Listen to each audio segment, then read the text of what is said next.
Hello दोस्तों, नमस्ते, प्रणाम। कैसे मानी लो आप लोग? हम आशा करते हैं आप लोग बहुत अच्छा कर। आज हम आप लोग के एगो बहुत ही सुंदर सहाना के सुनाओ तनी तो कैसन लगी आप लोग के कमेंट कर लो। अगर हमारे चैनल पे नए पानी लो तो प्लीज चैनल पे सब्सक्राइब कर लो। वीडियो पसंद आई तो लाइक कर लो। आई लोग गीत सुने।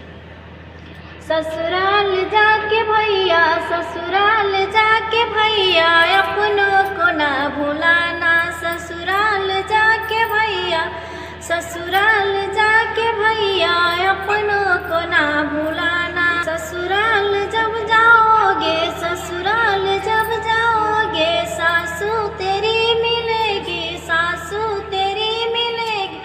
सासू का प्यार पाके मम्मी को ना भुलाना। सासू का प्यार पाके मम्मी को ना भुलाना।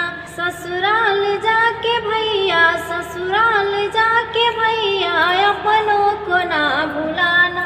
ससुराल जब जाओगे, साली तेरी मिलेंगी, साली तेरी मिलेंगी। साली का प्यार पाके बहना को ना भुलाना। साली का प्यार पाके, साली का प्यार पाके, बहना को ना भुलाना। ससुराल जाके भैया, ससुराल जाके भैया, अपनों को ना भुलाना।